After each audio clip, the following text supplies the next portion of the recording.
Good morning my dear friends, आपका स्वागत है हमारे नए डेंटल ब्लॉग में।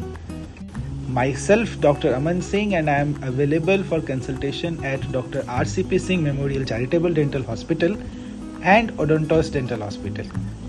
अपने बिजी शेड्यूल्स के बावजूद हमारी पूरी टीम कोशिश करती है कि आपके लिए डेली एक नया डेंटल ब्लॉग लेकर आया जाए। सो आज की वीडियो में हम आपको मिलवाएंगे एक ऐसे पेशेंट से जिनका ब्रिज कुछ समय पहले उतर गया है और वो हमारे पास डेंटल इम्प्लांट के लिए आए हैं। सो चलिए हम आपकी मुलाकात हमारे आज के पेशेंट से कराते हैं और उनसे जानते हैं उनकी एक्सपेक्टेशंस, और फिर वीडियो के एंड में उनसे जानेंगे कि उनका एक्सपीरियंस कैसा रहा। Good afternoon sir. Good afternoon sir. मेरा नाम डॉक्टर अमन है।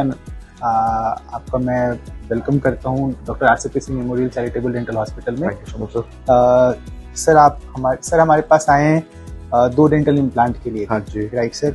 और 25, 26, 27 का ब्रिज था, यानी कि left side upper first second premolar, first molar और सेकेंड मोलर का ब्रिज बना हुआ था, जिसमें सर का जो फर्स्ट मोलर है वो ऑलरेडी एक्सट्रैक्टेड था, लेकिन जो सेकेंड मोलर है टूथ नंबर 27 उसकी हालत अच्छी है, बिल्कुल ठीक है वो। तो उस पर एक कैप लगाएंगे, 26 में एक इम्प्लांट डालेंगे और 25 जो फर्स्ट सेकेंड प्रीमोलर है उसको एक्सट्रैक्ट करके एक इम्प्लांट डालेंगे। हमारे हॉस्पिटल में जो इम्प्लांट के चार्जेस है वो 11,000 रुपीज़ पर इम्प्लांट है। तो 2 इम्प्लांट पे 22,000 होता है और क्राउन का 900 रुपये है, तो 3 क्राउन लगेंगे आपके, तो 2700 के। लेकिन सर का आज कैंप में केस हो रहा है, तो कैंप चार्जेस 8,000 फ्लैट है, तो 8,000 इंटू 2 16,000 का इम्प्लांट, एक दांत निकालने का 200 रुपये और 2700 के 3 कैप, 18,900 रुपये सर के लगेंगे। सर आपको इस हॉस्पिटल के बारे में कैसे पता लगा? सर हॉस्पिटल के बारे में एक्चुअली मुझे फ्रॉम माई नोन्स से पता लगा मुझे, और मैं काफ़ी आई थिंक रफली कोई 2019 से आ रहा हूँ यहाँ पे मैं। अच्छा। और मुझे बहुत ही अच्छा लगा यहाँ पे, और सर्विस बहुत अच्छी है यहाँ पे।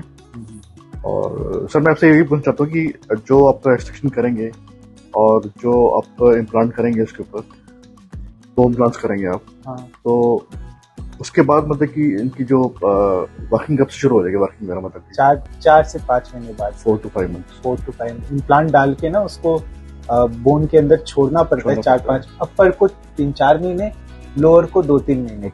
लोअर में कम टाइम लगता है, ऊपर वाले में ज्यादा टाइम लगता है, क्योंकि ऊपर वाली जो बोन है वो पोरस होती है, वो सॉफ्ट बोन है अपर, लोअर हार्ड बोन है, तो वो जल्दी रिकवर कर जाता है। अपर वाले बोन को थोड़ा ज्यादा टाइम लगता है, तो 3 से 4 महीने वेटिंग है। उसके बाद दांत लगाने का प्रोसेस 1 महीने का है, तो इसलिए 4 से 5 महीने लगेंगे। ठीक है आपका, क्योंकि एक एक्सट्रैक्ट करके इम्प्लांट लगाना है तो और थोड़ा एक्स्ट्रा टाइम लग जाता है। डॉक्टर अमन इसमें स्टिचेस भी लगेंगे एक्सट्रैक्शन के बाद? सर देखिए, यूजुअली इम्प्लांट लगाने का 2 तरीका होता है, एक को कहते हैं फ्लैपलेस और एक फ्लैप। तो फ्लैपलेस टेक्निक में कोई टाके नहीं लगते, ठीक है। तो जब फ्लैप टेक्निक से करते हैं तो टाके लगते हैं। तो 90% तो है कि जहाँ पे आपका एक्सट्रैक्शन होगा वहाँ पे आपके टाके लगेंगे, पीछे का अभी कह नहीं सकते।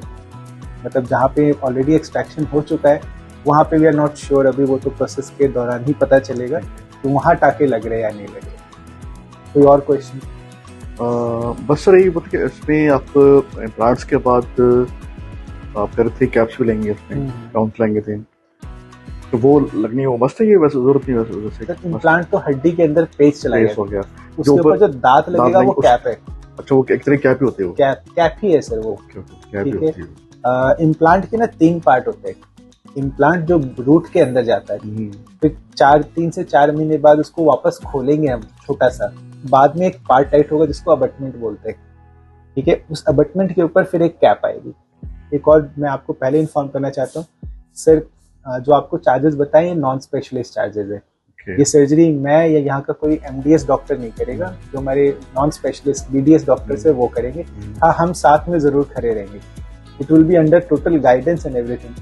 बाद में पेशेंट्स 1-2 बार हुआ है कि पेशेंट्स बोलते हैं कि आपने बताया नहीं, मैं तो आपसे करवाने आया था, तो आपके चार्जेस है वो नॉन स्पेशलिस्ट चार्जेस है, ठीक है सर। इस बारे में क्लियरली, एक कैंप का केस है सर आपका और दूसरा नॉन स्पेशलिस्ट चार्जेस है। कैंप का केस 6 महीने में कंप्लीट कराना है, लेकिन आप 1 साल बाद आएंगे और बोलेंगे कि I want to take the same advantage of the camp, तो वो नहीं अवेलेबल रहेगा। Camp case has to be completed in 6 months। थूकना नहीं है, कुल्ला नहीं करना, गर्म कुछ भी नहीं खाना है 24 घंटे, 24 आवर्स। ठीक है। स्मोकिंग करते हैं तो वो नहीं करना है 24 आवर्स। एज सच अल्कोहल का कोई लेना देना नहीं है, ठीक है।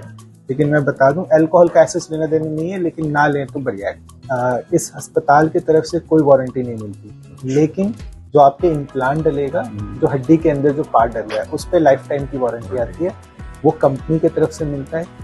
कंपनी जब तक दे रही है तब तक दे रही है, ठीक है। ऐसे पीछे हुआ है कि कंपनी बंद हो गई, ठीक है, तो वो कंपनी बंद हो गई तो फिर उसका हम कुछ नहीं कर सकते। हम आपको ना वारंटी के डॉक्यूमेंट्स दे देंगे, इम्प्लांट का स्टिकर लगा कर देंगे आपको, वो आपने संभाल कर रखना है। स्टिकर का फोटोकॉपी फोटो नहीं चलता, स्टिकर ही चाहिए होगा। जब भी दिक्कत आए, इम्प्लांट फ्री रिप्लेस हो जाएगा।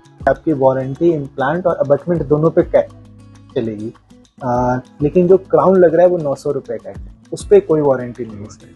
वो अगर 6 महीने, साल, 2 साल, 4 साल जब भी चेंज होगा, वो 900 रुपए वाला सामान आपको पूरे पैसे लगेगा। अच्छा, ये लाइफ लॉन्ग नहीं होता मतलब क्राउन चोरा मतलब? नहीं, अगर दिक्कत आई सर, देखिए इम्प्लांट में, अच्छा ये भी जरूरी सवाल है, क्या दिक्कत आ सकती है सर? इम्प्लांट में एक ही दिक्कत आती है, इम्प्लांट फेल हो जाता है, ठीक है।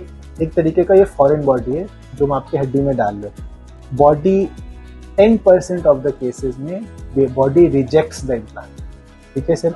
यूजुअली एक्सट्रैक्ट करके जब लगता है उसमें कॉम्प्लिकेशंस ज़्यादा आते हैं, ठीक है। बिना एक्सट्रैक्शन वाले केसेस में कम आते हैं, लेकिन 10% अगर फेलियर नॉर्मल का है तो 20% फेलियर है एक्सट्रैक्शन वाले का, तो इतना भी ज़्यादा नहीं है। हमारी प्रैक्टिस में 5-6% फेलियर रेट हमने तो देखा है सर। तो ऐसे नहीं है कि इम्प्लांट हो गया तो लाइफ टाइम चलना है। इम्प्लांट लाइफ टाइम चलाना आपकी जिम्मेवारी है सर। 6 महीने पे आके उसको चेकअप कराना है, कोई खाना नहीं फंस रहा है, हम एक बार चेक करेंगे। उसकी क्लीनिंग होती है, यहाँ पे क्लीनिंग के चार्जेस 100-200 रुपए, ऐसे कुछ है नहीं खास। तो उसकी सफाई करानी है, 6 महीने पे आके चेकअप करना है, 2 टाइम ब्रश करना है। शुगर और स्मोकिंग, ये 2 चीज़ इसके दुश्मन है।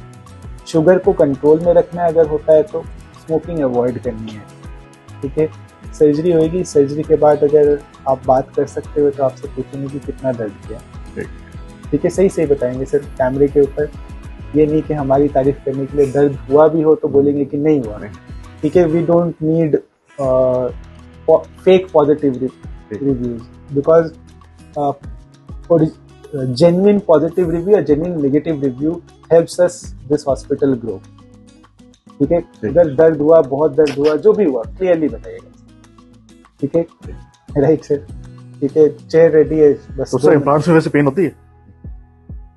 डिपेंड करता है सर। मेरे डैड को बिल्कुल नहीं हुआ था, मॉम को चीखें निकल गई थी। तो पर्सन टू पर्सन वेरी करता है। चलो ठीक है सर। ठीक। कोई और क्वेश्चंस तो नहीं है सर? नहीं सर, और कुछ नहीं। ठीक है सर। नहीं, ठीक है सर, बढ़िया फर्स्ट क्लास। इम्प्लांट लग गया सर आपका? Thank you sir. सर के इम्प्लांट लग गए तो सर से ही जानते हैं कि कितना दर्द हुआ सर। सर पेन तो बिल्कुल नहीं हुआ, एक्सट्रैक्शन हुआ बिल्कुल पेन नहीं हुआ, इम्प्लांट हुआ बिल्कुल पेन नहीं हुआ sir. On the scale of 1 to 10, 10 बहुत ज्यादा दर्द और 1 बिल्कुल दर्द नहीं, तो कितना? 2, 3, 4? बिल्कुल नहीं, 2, 3 या 1? इंजेक्शन का तो पता लगता ही है। हाँ, उसका तो पता लगता है। इंजेक्शन का 3 लगा लेते हैं, उसके बाद बिल्कुल नहीं पता लगा? नहीं पता लगा उसके, बिल्कुल नहीं। ठीक है सर। सर आपके टाके लगे हैं? हाँ। ठीक है, 3 टाके लगे। ठीक है सर। वो आज संडे, नेक्स्ट संडे आके आपने निकलवाना है, ठीक है।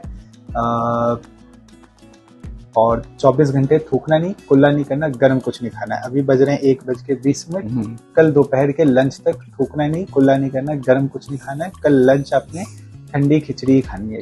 रात को डिनर भी खिचड़ी दलिया, सुबह भी खिचड़ी दलिया। कल रात से कुछ भी खा सकते हैं, कल रात कुछ खा सकते हैं। और ठीक है, 24 आवर्स तक मतलब कि आपने कल दोपहर लंच तक आपने थूकना नहीं, कुल्ला नहीं करना, गर्म कुछ नहीं खाना है। लंच के बाद मतलब शाम में आप नॉर्मल कुल्ला उल्ला कर सकते हैं, ज्यादा फोर्सफुली नहीं करना है। जिम नहीं जाना है, ठीक है।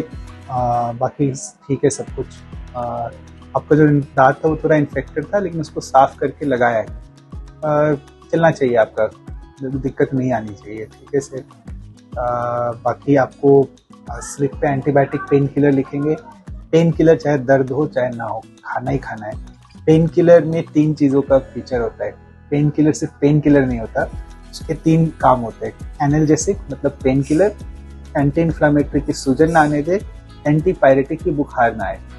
ठीक है, किसी भी सर्जरी के बाद ये 3 चीजों का चांस रहता है, बुखार, सूजन और दर्द। तो आपको लगेगा यार मुझे तो दर्द तो है नहीं, मैं क्यों पेन किलर खाऊं? पेन किलर नहीं खाएंगे तो सूजन आएगी, सूजन की वजह से दर्द होगा और सूजन और दर्द की वजह से बुखार होगा। तो इसलिए ये विशियस साइकिल में ना फंसे, इसलिए पेन किलर भी 5 दिन की लिखी जाएगी, 5 दिन खाना ही खाना है, एंटीबायोटिक 5 दिन की खानी ही खानी है। सर अभी मैं लंच में अपना राइस खा सकता हूँ? ठंडी राइस विद कर्ड। हाँ ठीक है। थोड़ा अगर राइस सॉफ्ट बना हो ना तो बेटर। ठीक है, और जूस आप कोई भी पी सकते हो अनएरेटेड, जिसमें गैस नहीं हो, जैसे कोक, पेप्सी, मिरिंडा, फैंटा नहीं पीना है, लिम्का नहीं पीना है, लेकिन माजा, स्लाइस, फ्रूटी पी सकते हैं, रियल जूस पी सकते हैं, जिसमें गैस है वो नहीं पीना। ठीक है, सबसे अच्छा है बनाना शेक, मिल्क शेक। ठीक है, ये सब अच्छा रहता है। ठीक है सर, तो इस साइड से खा सकता हूँ मैं? हाँ, आइसक्रीम को इधर लेकर आइए, लेफ्ट साइड इसको चिल करना है। ठीक है, ठंडा रखने से सूजन नहीं आएगी। अच्छा, आपको लग रहा है कि सूजन आ रही है, ठीक है, तो गर्म सेक नहीं देना है पहले 24 घंटे। पहले 24 घंटे ठंडी सेक देनी है, 24 घंटे के बाद गर्म सेक देना है।